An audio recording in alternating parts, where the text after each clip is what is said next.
కర్కాటక రాశి వారు దీపావళి అమావాస్య శుక్రవారము స్వాతి నక్షత్రం రోజు వచ్చినప్పుడు ఒకవైపు అష్టమస్థాన శని యొక్క దోష ప్రభావము, రాశిలోని కుజుడు సంచారం చేయనప్పుడు ఆ కుజదోష ప్రభావము, గ్రహ దోషాలు తొలగి గ్రహ ఐశ్వర్యం ఎలా పొందాలో ఈ వీడియోలో సవివరంగా సంపూర్ణంగా తెలుసుకుందాం.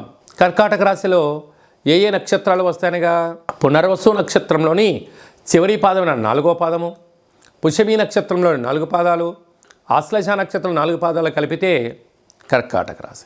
చాలామందికి పుట్టినటువంటి కాల సమయంలో డేటా ఆఫ్ బర్త్లో లేనటువంటి కారణం చేత పేరు యొక్క మొదటి అక్షరాన్ని అనుసరిస్తూ ఆ రాశిని తెలుసుకునే ప్రయత్నం చేద్దాం.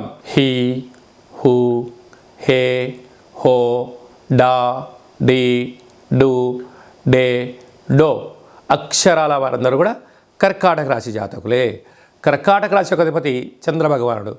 రాశిలోనే కుజుడు సంచారం చేయడం వలన కుజదోష ప్రభావం. తృతీయంలో కేతు సంచార స్థితి, అర్ధాష్టమ రవి, పంచమ స్థానంలో బుధ శుక్ర సంచార స్థితి, అష్టమంలో శని భగవానుడు స్వక్షేత్ర సంచార స్థితి, భాగ్యస్థానంలో రాహు సంచార స్థితి, ఏకాదశంలో దేవగురు బృహస్పతి సంచార స్థితి ఉన్నప్పుడు కొన్ని గ్రహాలు అనుకూలంగా లేదు అని చెప్పి గమనించగలగాలి.